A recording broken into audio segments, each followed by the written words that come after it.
the art of K-pop, making music design. Yes. So I'm coming from the Art of the K. It's a YouTube channel. We analyze music, and I am moderating for these two amazing songwriters. Please introduce yourselves.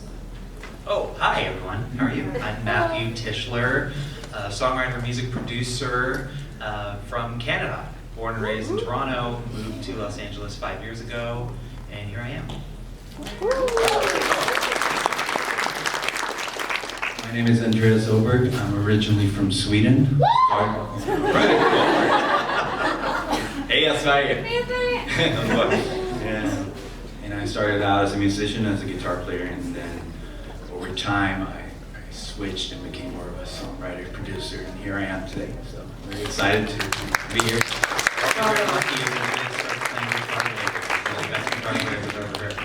Right, and how long have you guys been in the songwriting business?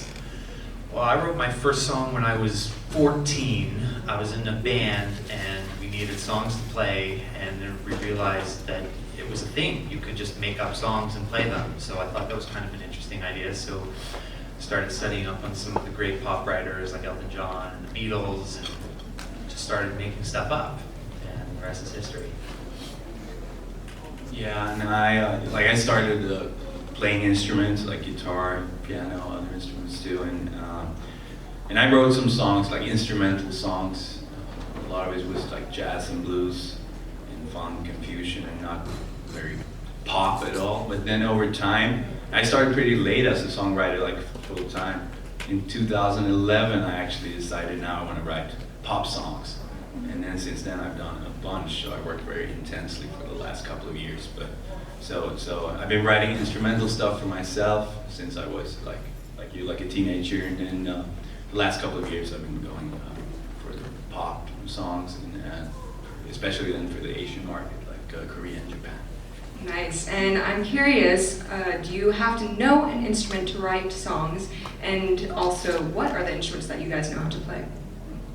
Well, I'm primarily a piano player, and I do sing a little bit, enough to get the songs written, not enough to pursue a career as an artist. I don't think you have to know how to play an instrument in order to write songs. Certainly there's a lot of writers who are great singers, and they can write just by making up melodies and lyrics. But for me, it's definitely helped to know I have a foundation in music. My dad was actually my first music teacher, and I did go to university in Toronto for music. So I do have a bit of background in history and music theory, which helps because I do chords and that kind of thing. So it helps me, but I don't think it's necessary. No, I agree with Matt. When you write songs from scratch, these days a lot of songs are track-based, but I actually love just writing from scratch, starting with nothing. Just started playing something, a riff on the guitar, something on the piano, just building something from that moment, from zero. And then it's great to be able to, play an instrument. When we write together, we don't write that often. We're gonna write more from now on. Yeah, that's a New Year's resolution. We hang out a lot actually, but yeah, we talk so much. We have more lunches than writing sessions. But yeah, so when we actually write something, I might play something on the guitar, you play something on the piano, and it's like a kind of a call and response situation. And he plays something that triggers something within me, like, oh, that was cool, let's try that, and tweak it, and then go back and forth. That's the magic of the co-write. That's why I love like a co-write. But these days there are top liners too. You just come up with like hooks and lyrical concepts and stuff, and then you don't necessarily have to know how to play an instrument. Awesome. Okay, so we're going to start off the main part of this panel by talking about the songwriting process, aka how on earth is a song created. So first off, what would you say is the skill set that you need to compose? We kind of already went over this, but do you feel that you need to have knowledge in classical music theory and jazz music theory in order to compose? I wouldn't say it's necessary, but it's great to know. The more you know, the better. The more you know about music history, what's been done in the past, I think you have a wider palette of colors and sounds and ideas to use from, references, and then you can mix that with your own stuff and try to create something new. And when it comes to music theory, I studied at the Royal Academy of Music in Stockholm, which is like Berklee College of Music, similar. So I know all the theory and how to analyze, you know, chords. And I mean, some people don't know the terminology, but they know, they hear it. The important thing is to hear it, the notes and the colors and stuff. But it's very easy when you communicate with somebody if the other person also knows music theory, because if something sounds weird, like, then you can easily analyze, oh, it's maybe because you use a major 7 over a dominant 7 chord. That might be why it sounds weird. You know, so Yeah. it's like a language, easier to communicate. And I can easily find when something in a very, you know, dense vocal arrangement, I can kind of figure out what sounds good and what colors to use, you know. But the most important thing is really to hear it. So, yeah, would you agree? Yeah, I agree. I have nothing more to add. But I think maybe it's nice, even if you have a wide interest in music and knowledge of music, to then kind of forget it to some degree when you're actually writing, so that it's coming from an original place of creativity instead of an analytical, theoretical kind of thing. Yeah, very good, exactly. Okay, and then when writing from absolutely nothing, what comes first? Is it lyrics, then chord progression, then vocal melody, or is it beat, then chord progression, then lyric? Like, what goes on? What's up? I think every song is kind of different. It depends on the project, it depends what mood you're in, it depends who you're writing with. When we're writing together, we're both instrumentalists, so we'll sometimes start from a groove or a vibe, or we'll have a discussion about what we want to write for, and that might lead us to a feel, a particular kind of chord progression, and then we'll move on to melodies and probably lyrics last. But a lot of times there will be a specific concept for a song that might come from a title or a lyrical idea or a theme that you want to convey, so you might have that in the back of your mind and then kind of work backwards. Yeah, then you see if you have a cool word or something you want to put in the title, then you start singing, humming around that, and come up with like a catchy hook, hopefully, you know? Right. And then that way you start from the actual title or the concept. And sometimes, you know, you just hear something in your head, you wake up in the morning and you hear this catchy melody, and you record it with your iPhone, and you have a voice memo, and then try to, you know. Years ago, you had to remember it till later. Right. Sometimes you had this amazing idea, and then you realize, oh, where did that go? Yeah, you have to call your own voicemail and make yourself a voicemail. Yeah, so there are many different angles to start from. And certainly nowadays there's a big tradition of having tracks first, where producers will do beats before you even start writing the song itself, and then you have the track on one side, and you have people that are just doing what's called the top line, which is the lyric and melody that comes separate, as Andreas was speaking about earlier. So there's that tradition of track first, then top line after, which is popular. But I love writing from scratch because everything is interchangeable. You can actually change any chord, anything in the form, anything at any time. When you have a track, of course, you can kind of cut the parts and even move the chords around. I've seen people do that, kind of try to change the actual chord progression within the track. And sometimes, you know, you just remove certain parts, you add bars to kind of change the form a little bit. But I would say writing from scratch, some of my best songs are written from scratch. Can you tell us which songs are written from scratch? Yeah, there are many, but for instance, this song with Red Velvet, One of These Nights, a ballad I'm very proud of. That was written just in the room with three people, a Korean writer, and me and another Swedish writer, a female writer, Maria Marcus, amazing producer. I think it might be more common that ballads are written from scratch because there's not really much of a track component. I think most of the emotion comes from the melody and the chords, whereas it would be more popular to write from a track first if you're doing a dance song or an up-tempo or something like that. Right, and then most of my ballads are definitely from scratch. That's good to know. So how do you guys, you kind of already went over this, like waking up and having a melody in your head, but how do you come up with the ideas if something doesn't pop in your head? Are you constantly humming or improvising on your instruments, or do you have like weekly jam sessions with friends? It would be nice to have a weekly jam session with my friends. I haven't jammed in years. I actually complain about that. I think that would be so much fun to get together with a bunch of great players and jam.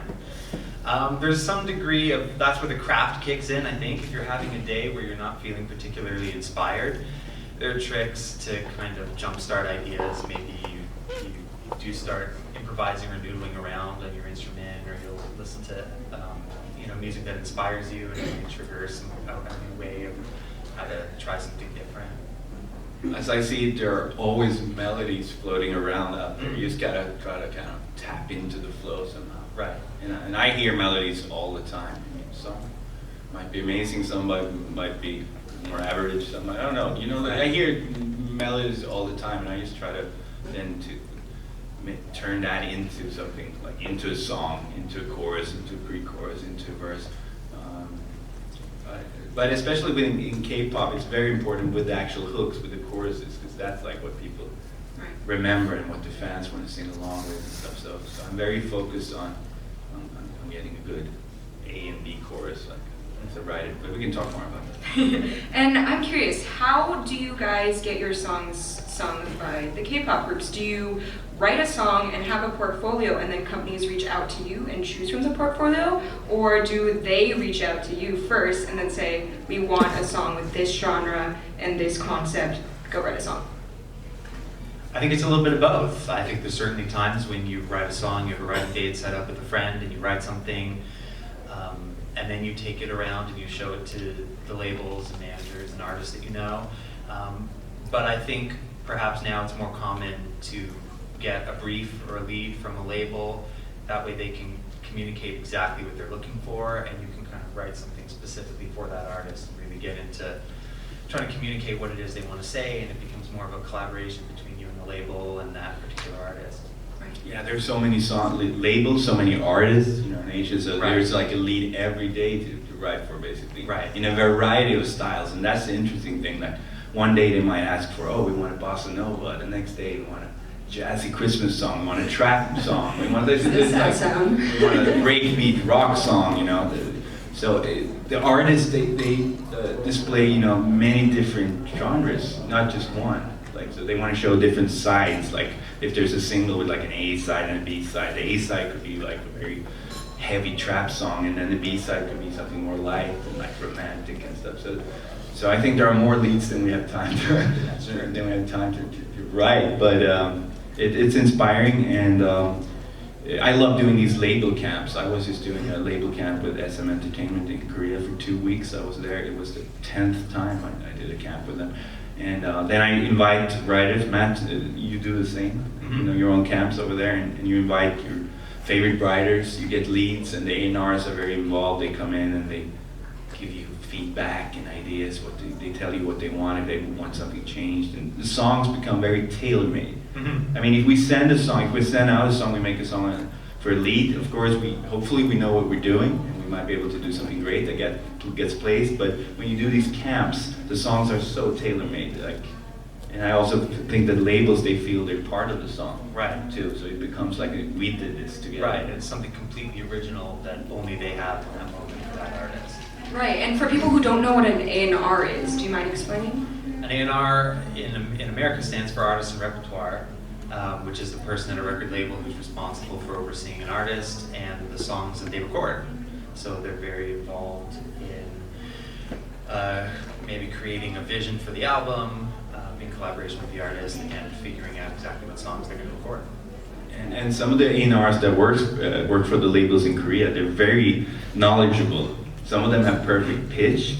Some of them know, you know, they study like Pro Tools, for instance, just to learn the craft. They study music theory just to be able to communicate with writers. They're so dedicated and devoted, and they're very, you know, interested in getting great songs. While sometimes, and I mean, you know, of course, there's been great A&Rs in the history of American music, of course, but these days it's a lot of like more business and like hang out and party and connect and, you know, have fun. But I really love when an A&R is really devoted to the craft. And I think that's generally how it is in Korea. All the A&Rs I've ever met there are really sincere music types who care and who know how to communicate what it is they're looking for, which of course makes it easier for us to deliver. Right, and then we kind of already went over this, but when a company reaches out to you, or if you're at a songwriting camp, what are you given for inspiration? Do the A&R people come in and say, okay, we have a song titled Fireball, write you know, a song for this? Or do they give you the lyrics? What do they give you?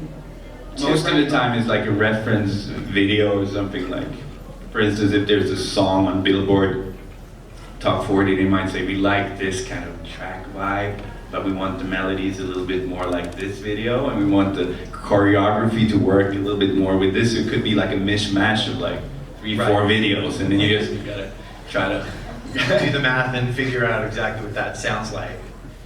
yeah, the choreography is so important these days. I think a lot of the labels, they choose songs based on what they can come up with, like cool choreography ideas, danceability, exactly. Right, and a follow-up question is, so if they're just showing you videos and not actually giving you maybe like the lyrics first, do you ever think about text painting, which is a classical term? If you're given lyrics saying the sun rises in the sky, then you'd create a melody going up. Like, are you able to do that? For me, it's maybe more subliminal and not intentional. I think if there's a theme, like oftentimes a label might say, we need a song for a winter album, and it has to feel like the holiday season when everyone's with their family around a campfire or around a fireplace. Maybe that evokes a certain kind of spirit within you when you're writing, and you might kind of create a melody or a lyric that speaks to that. But I don't know if I consciously am doing anything special, text painting wise. No, I agree. Okay, next question. If a company reaches out to you and says, compose a song for this specific group, do you have to study the past K-pop releases before writing your own songs? For example, you told me that you were writing a song for G-Friend at KCON New York, and it sounded like you had listened to their past releases beforehand. Yeah, so I think sometimes you shouldn't listen, you shouldn't overthink and like listen, oh, their last single sounded exactly like this, we have to make something. Because that's already been done. As a songwriter, I think it's very important not to copy. You can get inspired, but don't copy too much. Try to bring out the vibe you have yourself or your co-writers and like do something original. But with certain bands, it's good to listen to their past discography and kind of get the kind of feeling and vibe. Like G-Friend, they have a specific sound, which is very musical, and it's inspired by the early girl band, they call it the first generation of girl bands in Korea. That's a very like lively sound with a lot of chords, a lot of rhythmic impact, and also I think they're influenced by Japanese music, by the animated Anime soundtracks. Yeah, exactly. So for G-Friend, I try to tap in a little bit to their sound and vibe, but hopefully we did something a little bit different. I read some feedback from fans on Twitter, and they said, "Yo, this was a little bit different," and they seem very happy about that song. It's called "Love in the Air." It was the harmonies. When I heard this song, I was like, oh, if Andreas didn't already tell me he wrote this song, or if his name wasn't listed, I'd be able to tell. You and your vocal harmonies. Yeah, I like the vocal harmonies. Right. Do you have anything to add? Or? Well, no, I just speaking more on what you've already said. I think if I'm listening for anything in the past releases, it's to try to understand a pattern in the kind of things that they do and things that they don't do, and understand the vocal sound and ranges of the different members, and really try to hone in, get enough of a background to understand what it is they do, and then, like you said, you want to try to push it in a bit of a different direction. What's the point? Yeah, exactly. It has to be new, it has to be fresh, so you kind of take everything you know about them and then give it a little something different. And if you know a specific band has like 3 rappers, then I think there's an opportunity of creating. Then you write a melodic ballad. The terminology is like line distribution, but it's important to be aware of that. The range, like if a band has a singer who does really high notes, maybe it's good to put some of those in there, just do the low range. Right, yeah, I was thinking, because I heard in a past panel that a writer for K-pop said that they just look at, the names and then what the member is known for, and not really listening to actually hear for themselves what the member is best at. So going off that, do you guys ever think about line distribution when writing songs, or do you just base it off past? Well, with some acts, if you write a lot for a specific act, you kind of get to know their sound, and you start to realize that, this member sings like this, and this member sings like that. In my case, the artist that I wrote the most for is for Shiny.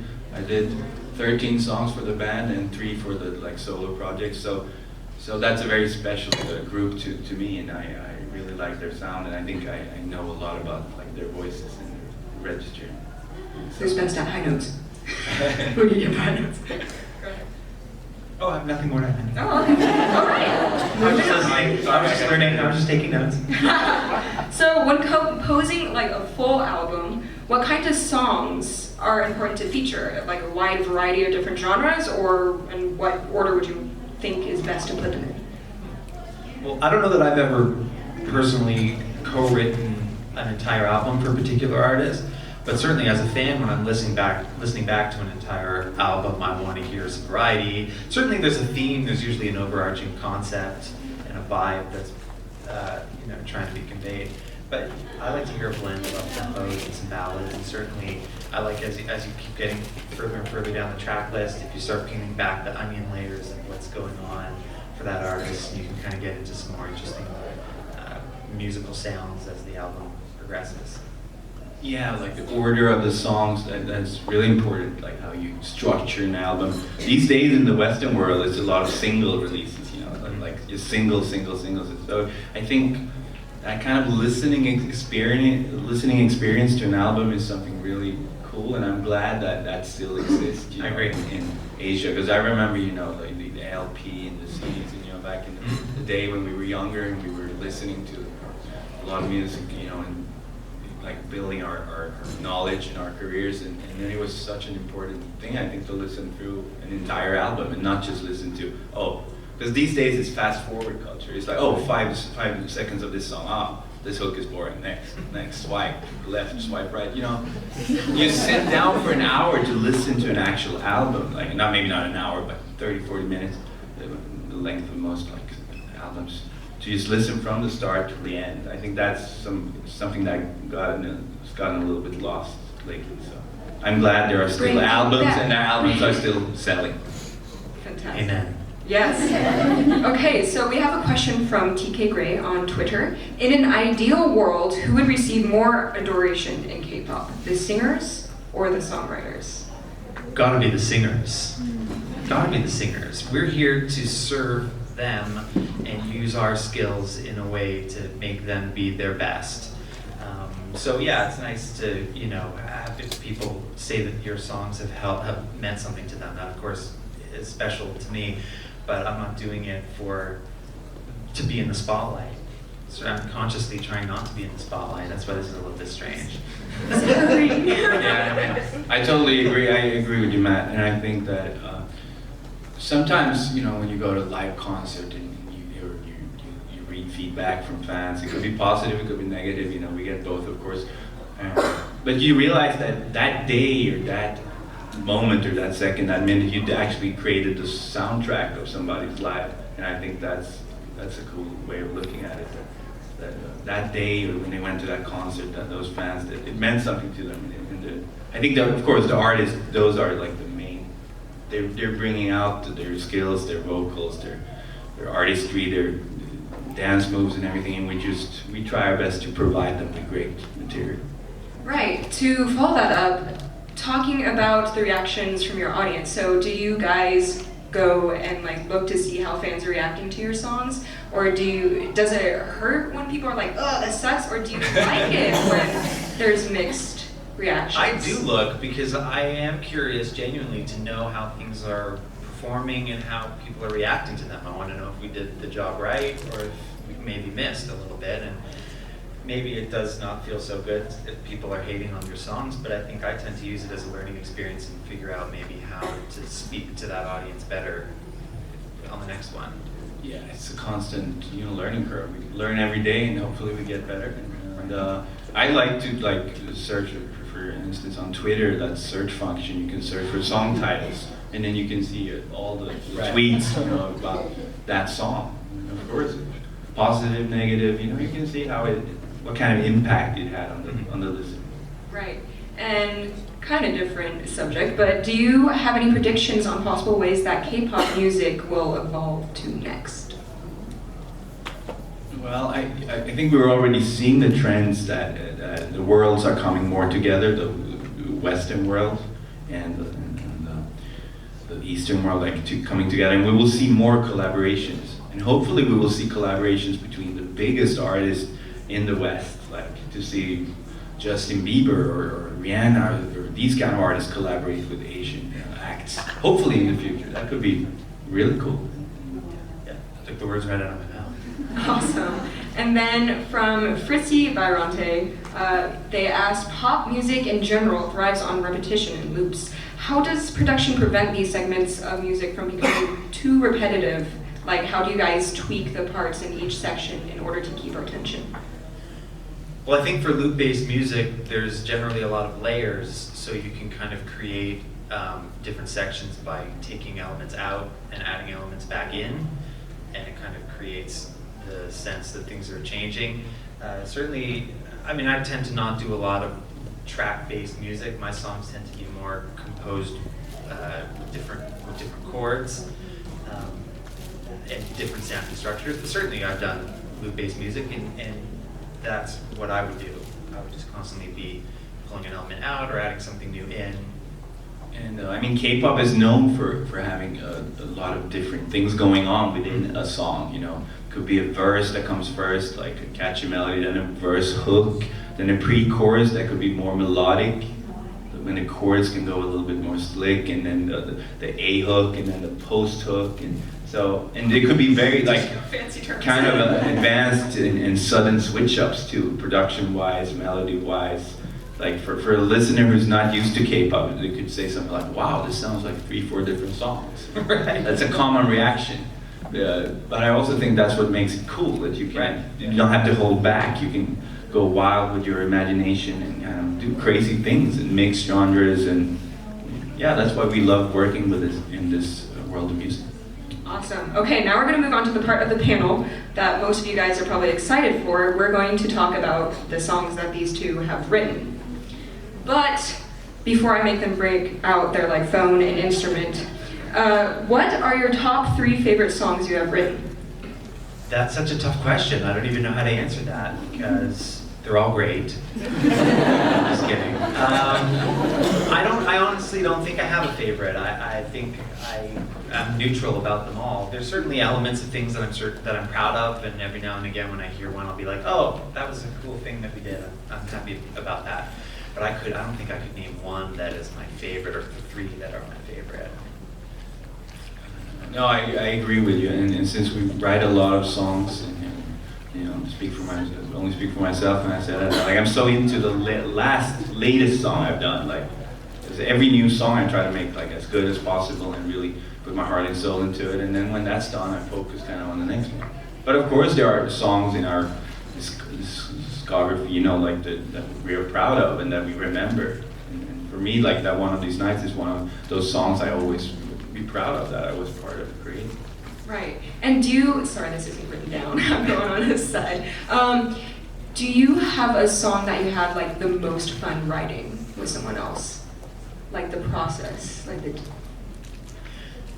I don't know if I could name a specific song that I enjoy the process any more than another, but I think what I live for when I'm writing is for those moments when it feels effortless and easy, and there have been many times when you're just in the room and it's fun and it's a flow and it all comes together really easily, and usually we're writing with people who are friends of ours, so there's some element of just hanging with your friend. Having lunch. Yeah, having lunch. Usually there's a good meal involved. And so those are maybe the sessions and the songs that are fun from that.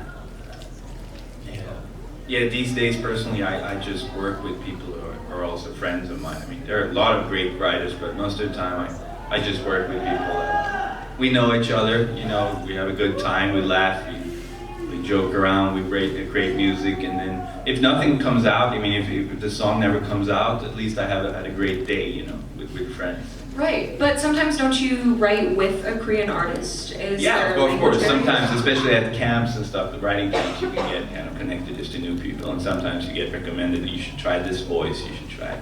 But most of the time, I kind of write with my friends, where we also have a personal, like, great vibe. Right, and who is your favorite group to write for? Ooh.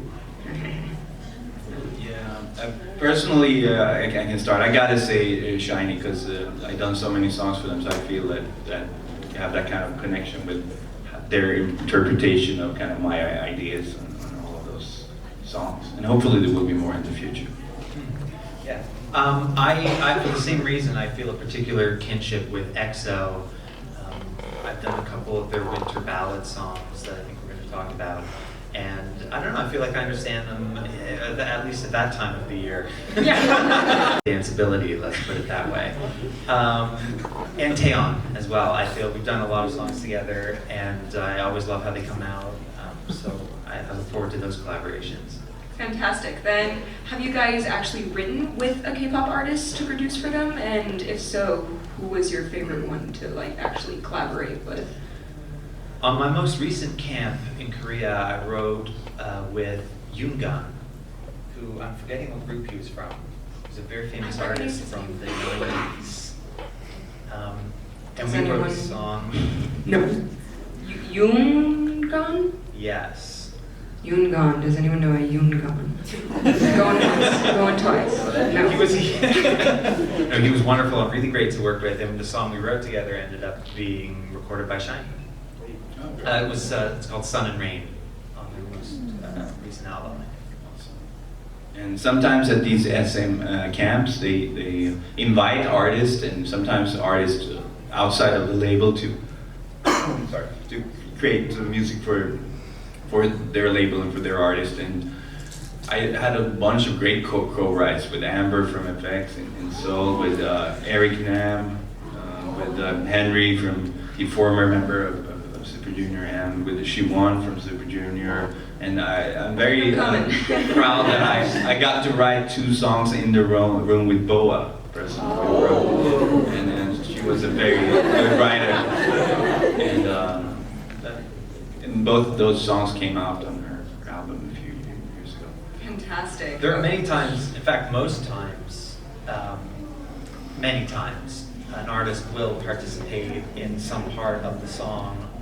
Sometimes a little bit, sometimes a lot. But I do have many collaborations with the artist. It's just I've never met them. Right. So we do it all long distance. Right. Okay, so Matthew, you talked a little bit about how you've written several of EXO's winter ballads. Since you've composed 2 or 3, is there a specific instrumentation that you think fits their vocal timbres the best, or specific harmonies? I think they're pretty versatile. It's funny, the two winter songs that I did, one of them was called Sing For You, which was produced actually by Kenzie, who's, I don't know if you know who Kenzie is, she's mind-blowingly unbelievable Korean songwriter and producer. Sing For You, of course, has acoustic guitars, only acoustic guitars. There's a couple of them that kind of overlay different things as the song progresses. But then the following year we did a song called For Life, which is a very different sound. That's piano-based, the very lush string arrangement.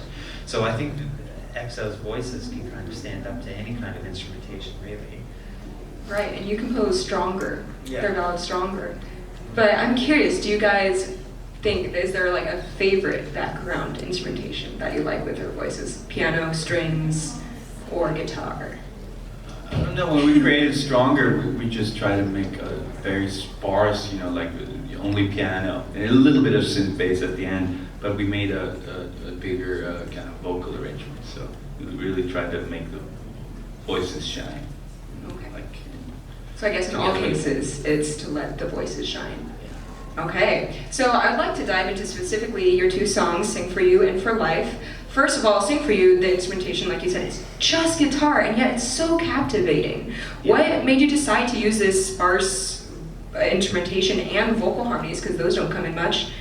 Right. Well, first of all, I have to give big time credit to Kenzie for this, because she's unbelievable and she made that what it was.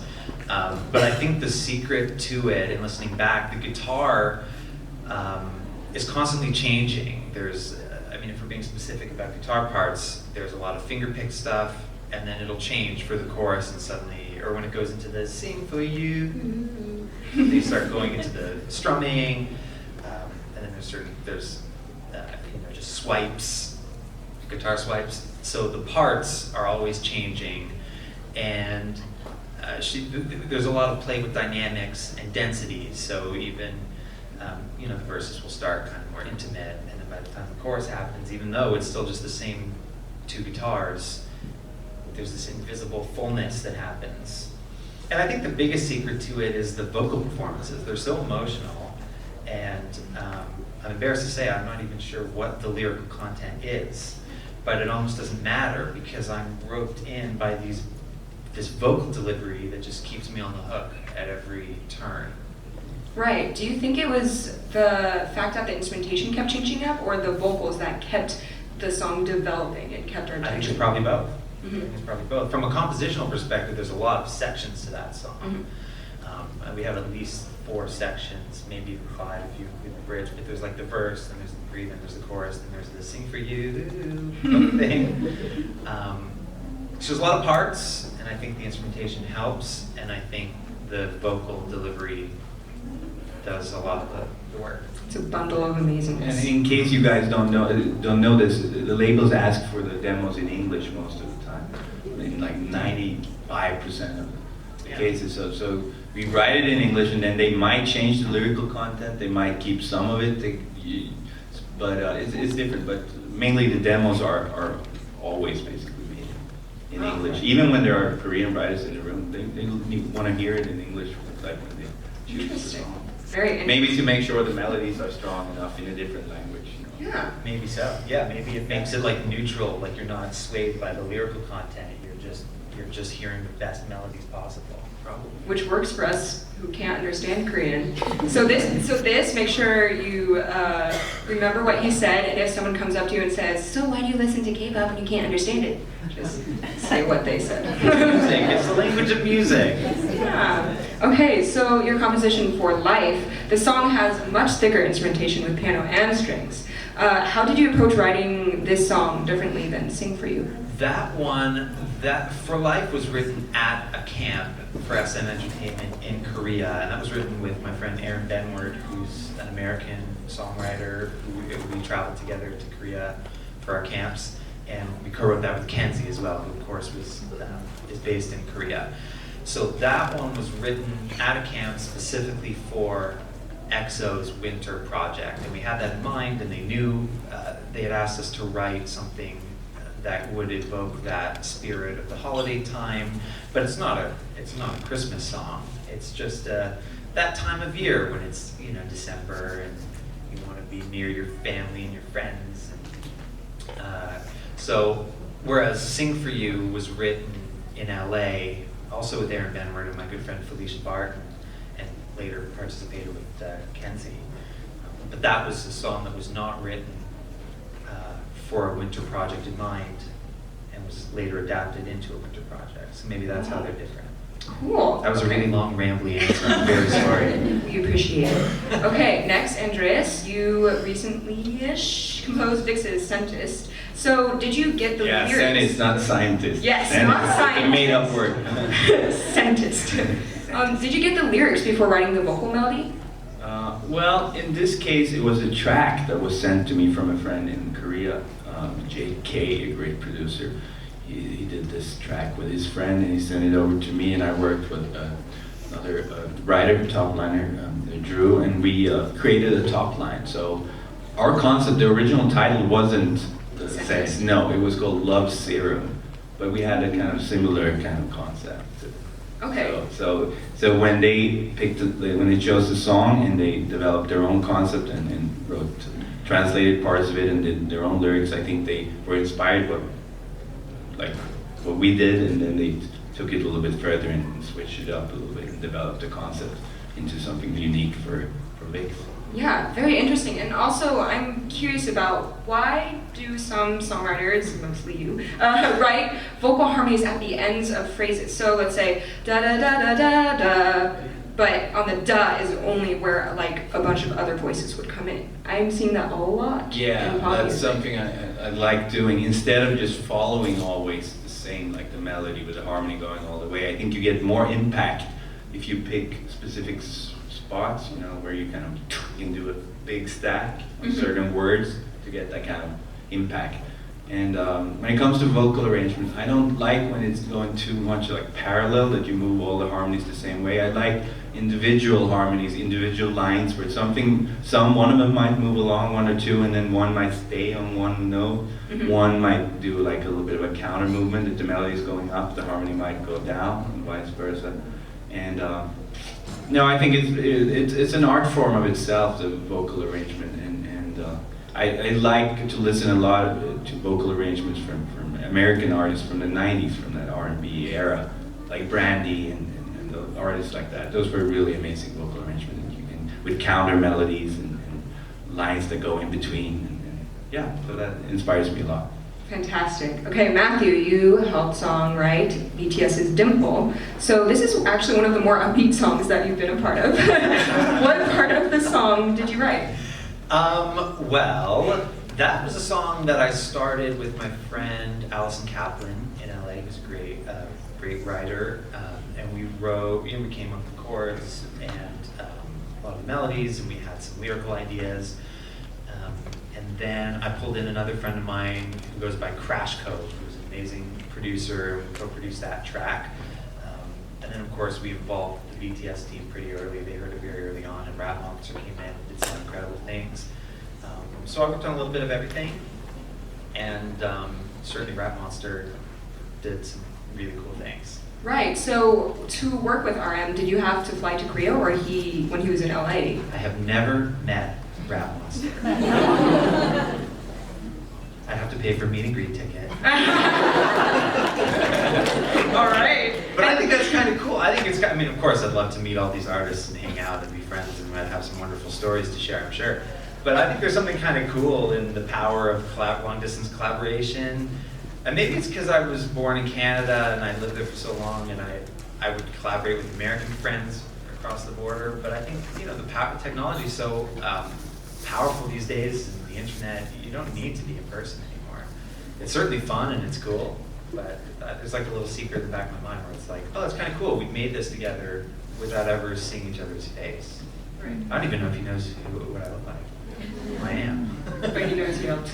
He Yeah. helped him with the song. That's all that matters. Yeah. Okay, moving to Andreas. You helped write Super Junior's Lo Siento, and it's a very good fusion of K-pop chord progression with like Latin pop music trend. Did you guys have to meet the Korean and Latin pop composers in person to write this song?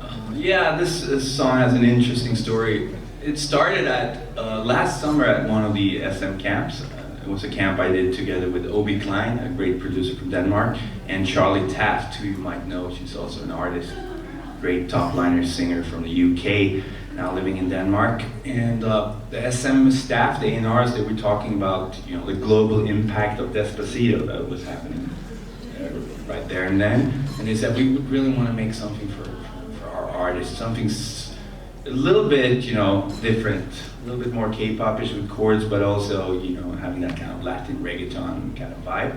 And Obi was finishing up like a little bit of a production thing from the previous day, because we make like one song a day.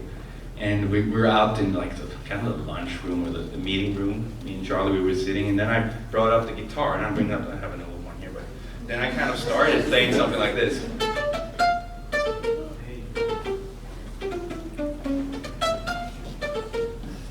And then we kind of started with the chords. And so on. And Charlie started singing, and I came up with that kind of Lo Siento, because I speak a little bit of Spanish. I studied Spanish, so I can communicate in Spanish, so I had that kind of concept idea, and then we started building that song. Right. And Obi stepped in, and then we finished it, like a version of the song, a camp version, like a rough. And then they decided this was good for Super Junior. They brought in Leslie Grace as a feature, and she worked with some of her co-writers to create an entire, not entire, but part, like a more developed Spanish lyric, especially the second verse. Kenzie came in, once again, the great Kenzie. She did the Korean lyric. And then Playing Skills, the great production team, came in, and they created kind of like the dance break of Lo Siento. That wasn't part of the original, so they added that part. So in the end, there are a lot of writers on that song, and everybody really contributed to make it a cool and different song that had a lot of impact all over the world and in Latin America. But originally, we were 3 people, working on the basic structure of the song. Wow, that's cool. Okay, so Matthew, you helped write Red Velvet's Wish Tree. Whose decision was it to write in compound meter? And what do you think that meter added to the song? First of all, I love that every single song is a ballad. It's a joke now. It's like, I've had co-writers who are like, careful, let's not get above 60 beats per minute. I want to push you out of your comfort zone. No, yeah, winter ballads, what is this? No, but I think that maybe speaks to the question about what we're inspired by to create certain feelings in a song, because a compound meter like a 6/8 time is, to me, that is so indicative of that holiday time. So we have that 6/8 rhythm. I think that was to convey that winter time feeling. Awesome. And then also, the climax of the song is when I feel like bursting into tears the most. Was that your goal? Did you choose a modulation at that point? Of course. I mean, tears are always the goal. But a modulation, I mean, that's the trick. That's the magic sparkle when you least expect it. And what I particularly like about that song is that it's not set up. You're not expecting the key to change in that spot. It just kind of happens, and all the elements just kind of combine. They did a wonderful job on that production. The string arrangement is beautiful, and it just kind of swells. The vocal is going, and the drums are going, and you know, Our brains can't handle it. We go, oh, wow, that's a lot. I love a good key change. Yeah, for those who don't know what a modulation or key change is, it's basically, if you know this song, it's at the very end, right after the bridge, and it sounds higher. That's a key change. And that is also what makes us cry the most or feel most hype when listening to a song change keys. You don't hear them a lot in up-tempo songs. Maybe we should change that. I agree. Definitely. In Japan, there's Oh, in more Japan, of that, yes. way more of In that. Japan, yes. Anime, yet again. Okay, so we're going to end this panel with Andreas talking about his composition, Red Velvet, One of These Nights. What were you told before the songwriting process? Like, did they give you a concept or a feeling to go off of? Make an unexpected key change. No, no. We were just the best song you've ever written. We were just told to create a song for Red Velvet to showcase their the Velvet side. You know, originally, they used to do songs that had the red side that were more up tempo and a little bit more crazy, and that's basically what they're doing these days. Most of their single releases, but a few years ago, they also put more emphasis on the Velvet side. So they wanted us to create a Velvet ballad, and it was me, Maria, and Johnny Wang, a Korean writer, really good ballad writer. The problem was Johnny didn't speak much English. He knew a few words, and we didn't have any translator in that session. So that really shows that the musical, the language of music really works even without not being able to communicate properly, like speaking. So he was playing like some chords, I played some chords on the guitar, Maria played some, we just feeding off each other's ideas, going back and forth. And for the chorus, it has a very unexpected key change. Sometimes the key changes are going up to create a brighter feeling, but this one actually goes down for the chorus, half a step. So it's kind of, when at the end of this pre-chorus ends on this chord, it's in the key of F major, so it ends on like a C dominant, then goes down.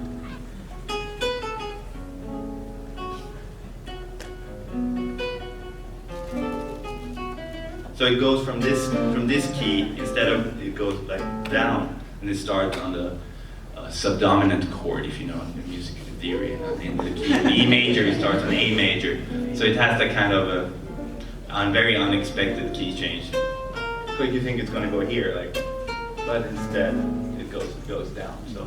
Right, and so they said compose a velvet ballad. What genres or specific songs influenced your composition? I would say I think this has a little bit of a Quincy Jones vibe, actually. The Quincy Jones songs from like the 70s, 80s. Yeah, it's a little bit influenced by that, if I would mention something. Yeah. Nice. All And right. some of the jazz, of course, the jazz standards too. The great old Tin Pan Alley repertoire. Well, thank you so much. We have 10 minutes left. There is a microphone at the front. If you have any questions for these wonderful people, please stand on up. Hello. Good, first time, so nervous. Don't be nervous. Thank you very much for coming out and talking. I really enjoyed your work, Andreas. there's a video on YouTube featuring the Andreas Quartet, and it's got a pianist, Marian Petrusko. Oh yeah, right. Yeah. He's from originally from Romania, but he's been living in Finland for the last maybe 30, 40 years. Jazz pianist. Yeah, amazing guy. He plays in that style of Oscar Peterson. Yeah. If you go to that and check out that video, I hear a lot of the roots of your playing. I can hear some of those in that video. So the guitar lines are perfect and whatnot. So I highly recommend listening to it. Right, thank you. The question I have is on my favorite song of yours, On These Nights. When you're working with the vocalist, how much detail do you get into? For example, Selby's vibrato, which I absolutely love. It's both beautiful and heartbreaking at the same time. There's one line in there where I can't sing, but it's something like Chumingor, I think it's on F sharp. And she does it 3 times. The first time she sings with the vibrato. The second time she sings it, there's no vibrato, but she ends with, she sort of aspirates on the end of the line. And the third time she brings the vibrato back. So what I'm wondering is, do you get just that level of detail when you work with the vocalists? Or is it that they more bring their own? In this case, I think she really interpreted her like own way. Because on the demo, it was my co-writer Maria Marcus. It was one voice singing the entire song. So she sang the demo and it had all those harmonies. But when it comes to the line distribution and how they interpret each line, I think they put a lot of work into it and did it their own way. Because they picked the song. And we sent the files over, and they came up with their own version. So I wasn't part of that vocal recording of the final. It's more their own artistic. Yeah, and we were very happy with the result. How they. One other quick question is, what is your? When I listen to a lot of K-pop, I just find the vocals to be exceptionally well done. I grew up listening to a lot of Manhattan Transfer, and I hear a lot of that type of almost jazz type quality of vocal interpretation and harmonizing and whatnot. I just wondering what your thoughts are. Yeah, I mean there is a strong vocal tradition in Korea. Great singers, and also they put a lot of work into making the vocals sound good. They don't just here's one take, let's go for that. They put a lot of time into it, and they also put a lot of time into the edits and making sure it's synchronized and good backgrounds and a good mix. So I have a lot of respect for the in-house people at the labels that actually mix and master and make our songs sound good, of course, along with the artist. Thank you. Thank you so much.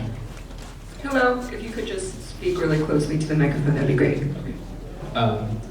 What has it ever happened like after a song is released that you're like, oh, I should have added this to the song, or I should have left this part?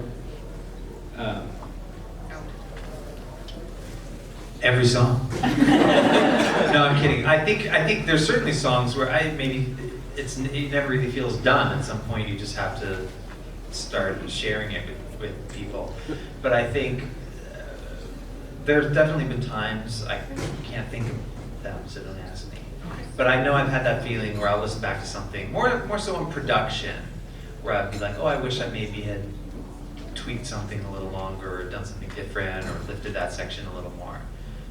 So I do have those feelings sometimes. I guess we're all perfectionists in our own different ways, but as I look at it, I try to make a song when I'm working on it that day or that week, or whenever I try to really make it as good as I can, and then kind of leave it. And then the next song, I try to make that even better, because you have to leave it at some point. I know some people sit for forever with details, but then we're going to miss out on all these new leads coming. So it's like a balance act of finding the time and also creating something with quality. Right. Thank you. Thank you. Thank you. Hello. Hi. I have a question. Me and my friend, we just graduated from Berklee College of Music not too long ago, and we both studied songwriting. So I have a question, what advice could you give someone that's new in the business on how to get into the room with bigger songwriters to try and get those leads for K-pop or That's a good question. Well, to get the leads, I think it's good to be involved with some kind of a publisher, because the publisher usually get the leads from the labels, and then they distribute these leads out to the writers that they work with. So, and I guess also finding co-writes. In the beginning, now I said, okay, say I work mainly with friends, but when I started as a writer, of course, I tried many different other writers, to see which ones I liked, which ones I clicked with. Some of them had done a lot and were well known, some were not as well known, but that doesn't really matter. It's all about the chemistry and what you can create in the room. So it's all about finding, I think, interesting collaborators that can contribute with stuff that is a little bit different from what you do, and hopefully you can meet somewhere there in the middle and have a good energy and good vibes and create something out of that. And in a best case scenario, maybe that co-writer is signed to a publisher and you can get some leads, and then you can get in touch with that publisher and start getting like song by song leads, because I don't believe in getting these publishing deals before you really know what you're. Right. You need to kind of know exactly where you want to go and what you want to do, because not all these publishers can deliver these days. It's very important who you work with that you feel like it's. When you work with the publisher, it's kind of like a family. You have to, make sure you're really comfortable in that situation. But finding co-writers, I agree. that's what all makes us better. Yeah, I agree. And maybe even a step before that is just having a relentless work ethic and really knowing who you are and what you do and what you bring to the table and being the best that you can be at that thing, so that when you do meet other writers and you do have the opportunity to play deeply your songs, you know that they're amazing and people will respond to that. Okay, Thank you. thank you. Hello. Hi. So I'll follow up on that. So what's the best way to get into the network to find co-writers to work with?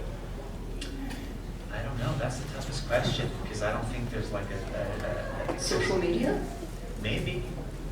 I think word of mouth is so powerful, and maybe what I was saying before about just being great. I think if you're really good and you're able to share that in any way, word will travel. Maybe that's a naive way to think. Yeah, it is a little bit like a catch-22. You have to. It's easier when you have a hit to get the next hit. The problem is to get the first one and get in there. But for me, I knew a lot of writers from my days as a musician, so they were my friends, and I played guitar for them and and then we started collaborating in more of a songwriter kind of situation. So I can only speak for myself, but I guess it's good to be proactive out there to Networking. Yeah. So then is it worth doing things like SM has open auditions for producers and songwriters? Is that a good way to That's get more noticed? I didn't know about that. I thought they had artist editions. Yeah, Yeah, no, they they did travel. for producers as well. Oh, wow. Oh, great. I would say do it. I mean, any opportunity to show what you can do, why not? I'm trying to think back to my earliest co-writes and how I got in the room. I think I was just really nice. Maybe it's the Canadian thing, but I was a guy that people wanted to hang out with. Yeah. We still do. Yeah. So, I don't know, just being a good person and being fun to hang out with, and someone might be willing to risk hanging out with you for an afternoon and seeing what comes out of it. Thank you. Thank you. Hello. Sorry. Okay. So you guys talked about how you have the English lyrics in like a demo before you send it over, and they put over like the Korean lyrics and such. I was wondering if you ever thought about posting the demo like on the internet. I know that with FFX's Four Walls, you can find a demo with English, with like people singing in English, and it's really cool to see how they went from there to the final product. And I was wondering, if that's something you ever thought of to see, if for those listeners to get a better idea of, the song and the process, and try to feel more connected to it. Yeah, there's just one problem with that. The labels are not happy with it. They don't want any demos leaked at all. And especially when you sell a production, there's a production buyout for the files. It means that the label basically owns the files after that. So I understand that a lot of the fans want to hear the demos, and sometimes demos leak, but it's not popular. Right. And I think it's probably a very small subsection of the population who would care to hear it, like yourself. Maybe for educational purposes, you want to hear how it got from point A to point B. But I think for the majority of the audience, it might almost break the magic of it. And yeah. Thank you. Hello. Hi. As somebody who has interest in music production and things like that, but has absolutely no experience whatsoever, and is actually a little bit intimidated of starting things out, how would you have someone take the plunge, so to say, to start getting into it? Well, I don't think there's anything to be intimidated about. They're just ideas, and it's just trying stuff out. It's like, oh, that's cool. Maybe we try something else, you know. And sometimes one idea could inspire. It's like I hear something in that he's doing. Oh wow, okay, maybe if we change that and tweak that, and maybe that could lead into something else, and then he continues, you know, that idea. So it's all. Did you mean more from a logistical perspective, like how do you actually start? Things like that, and then since, like I said, I have absolutely no experience, like no info on music theory, so it's just where does one begin? You want to make tracks also yourself, or you? I just have interest. Like I'm very curious, but I never took the initiative to practice or learn and things like that. Yeah. I mean, these days, I guess you can get equipment pretty cheap. You don't have to have fancy studio equipment. You can just get a computer, a little bit of a preamp and a mic, and you learn how to record, and you can do like demos basically in your bedroom. That could be, you know, sound-wise, quality-wise, they're good enough to pitch it, you know, and then send it out there. So these days it's easier. There are more people doing it, but it's also easier to get started and do stuff on your own. But maybe do a lot of listening to other music and figure out exactly where you see yourself fitting in. Yeah, it's all about you can listen to K-pop hit songs or album tracks, and then you can like, what can I contribute to this? What am I good at? What can I add to this that hasn't already been done? Right. Thank you. That helps. Yeah, thank you. Thank you. Hello. Hi, my name is James. Hi. I have a couple questions. Where in the step of like creating a song where you like question like copyright infringement or if it like sounds similar to something else? I think that only comes up if I think it's triggered automatically in your brain if something feels familiar. I don't think there's ever a moment where you're like, well, hold on a minute, but have we stolen anything? I think you might just be jamming along, and then someone might do something, you might say, oh, I think that's something, we should avoid that. And writers are different. I mean, some writers are more, let's try to make something today that sounds like this Maroon 5 song. But personally, I'm not that kind of writer. Right. You're not that kind of writer. We're more, okay, we can be inspired by something, but let's try to make something that we're good at. Right. Instead of like trying to copy. Sometimes you know, some of your songs you might hear afterwards, this sounds a little bit like this, but most of the time I would say I try to be original. At least try. The challenge is there's only 13 notes. 12 notes. And another one is like similar. Where in the process, or like how far do you create the song to like release it to register it with the copyright association? Well, as far as I understand, and I'm not an expert, I believe a song is copyrighted automatically the minute it's written. The challenge is how to prove that if an infringement case or whatever we brought upon you. So I don't know. I don't know that I ever really register songs anymore. Yeah, I register when they come out. Yeah. But of course, we have the demos, we have the sessions, Right, we can go back. So if somebody says, this song sounds like something, then hopefully we can prove it. Maybe our song was written a year before. If you save the original sessions and voice memos and stuff, at least I guess you have some kind of evidence. Like the date. Yeah. Yeah, you have the timestamp on your files. Exactly. All right, thank you. Thank you. Thank you. Hello. Yeah, when songwriting, do you guys have a specific process that you guys go through? Like, do you approach it more, like the melodies first? Like, does that come to you, or the chords, or do you think of like how soon do you start thinking of song structure and chord changes and all those, all those things? I know different artists probably have different styles, right? Yeah, we were talking a little bit about that earlier, but I think for us, since we're instrumentalists, we like most of the time to start with a riff or some chord change and then try to create melodies over it. Sometimes there's a lyrical idea, concept, a word, a hook phrase that we might start from, or a lyrical idea. And when you top line it, when I'm sent tracks from other people, personally, I like starting with the chorus, unless it's a ballad, because the A hook is so important. So I basically listen through the track, and then let's just go from where the chorus starts, and then I try to come up with a catchy A and post hook. Because without that, I mean, a verse, even if I have the best verse in the world, if I don't have a good chorus, that won't Right. sell the song. So me personally, I put a lot of time and effort into the hook of the song. I agree. I definitely start in the chorus and then work backwards. And Yeah, and then another thing that's interesting is also like my personal experience. If the chords are advanced, it's better to have a little more easy, more simple melody. And if the melody is more advanced, it's better to let the chords just rest and stay a little bit more. Because if both layers are advanced, it becomes more music for musicians.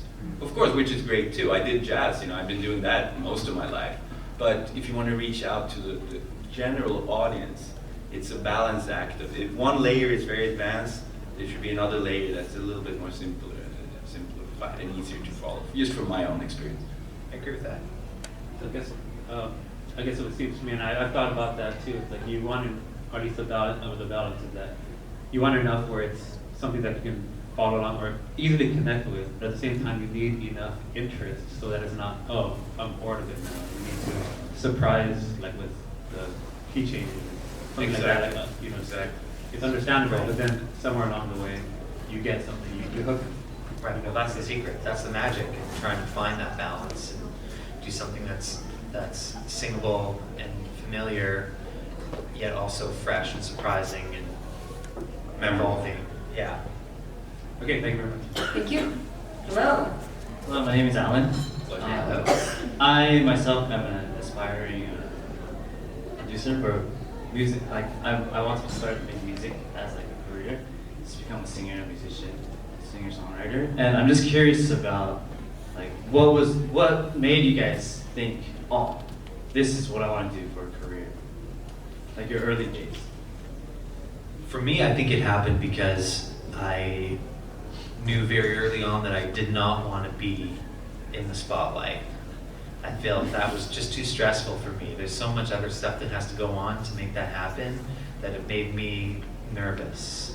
And I didn't want to invest that energy into that. I don't even think I would have liked it.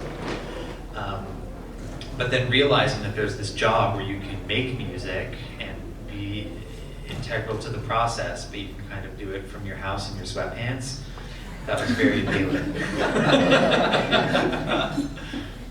And to me, I would say, like, even from an early age when I started with guitar, when I create music, when I play, when I write a song, I don't think about anything else. I'm like in the moment. I don't think about other things in my life. Like in most scenarios, most moments of life, you always have something else in the back of your head, like what's going on in your life and stuff. But when I create music, I think it's the same thing as when somebody's doing like maybe yoga or meditation or jumping out of a plane or these crazy things, living in the moment and just focusing on that one thing, and that always made me happy and gave me a good feeling.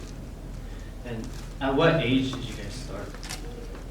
I was banging on pieces of wood, pretending it was a guitar, and I was very young, but I got my first guitar when I was 7.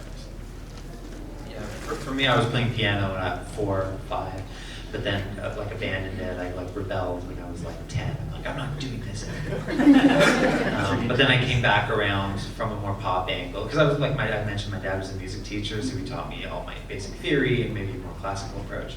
And then when I came back to things on my own, it was from a more pop, jazz angle, which I responded to when I was in my early teens. Was there ever a point where maybe you just started out, or maybe like you hit a plateau and then you just feel like maybe this is not right for me, or just doubts like that? And how would you overcome this? That's a great question. I mean, there's still moments where I wonder, like half the time I wake up and I'm like, I'm killing it. This is so great. I love what I'm doing. And then sometimes I feel like, oh, maybe I should change it up. And I think it's only natural for a creative person to have those kind of feelings. But I just tend to believe the good days. Do you know what I mean? Yeah, no, I had a point of my career when I was tired of just playing music and touring and stuff, and that's how I discovered songwriting and got new inspiration from that. So we all reach a at some point, I think, where we question what we're doing. It's just the key is to try to stay inspired. Try to be humble. You can always learn something new within music. You're never fully like. Right. And the moment you think, oh, I'm so good, then you don't develop anymore. So it's you have to be humble to the music, like I would say. And just out of curiosity, what DAWs do you guys work with? I'm in what DAWs? Digital workstations. I'm in Cubase. Cubase. Much to we have a Cubase user. Wow. Really? Wow, almost no one I know uses Cubase. I'm always embarrassed because everyone's like, how are you going to collaborate? Yeah, everyone's in something different. But we just bounce stems as waves and set things back and forth, and it's easy.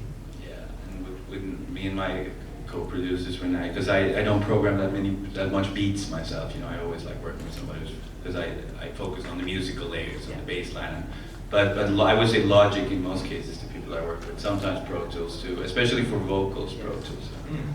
Okay, I'm so sorry, but we have to wrap it up. The next people have to come in. So the composers, the songwriters will be right outside if you guys want to take pictures, and thank you so much for coming. Thank you.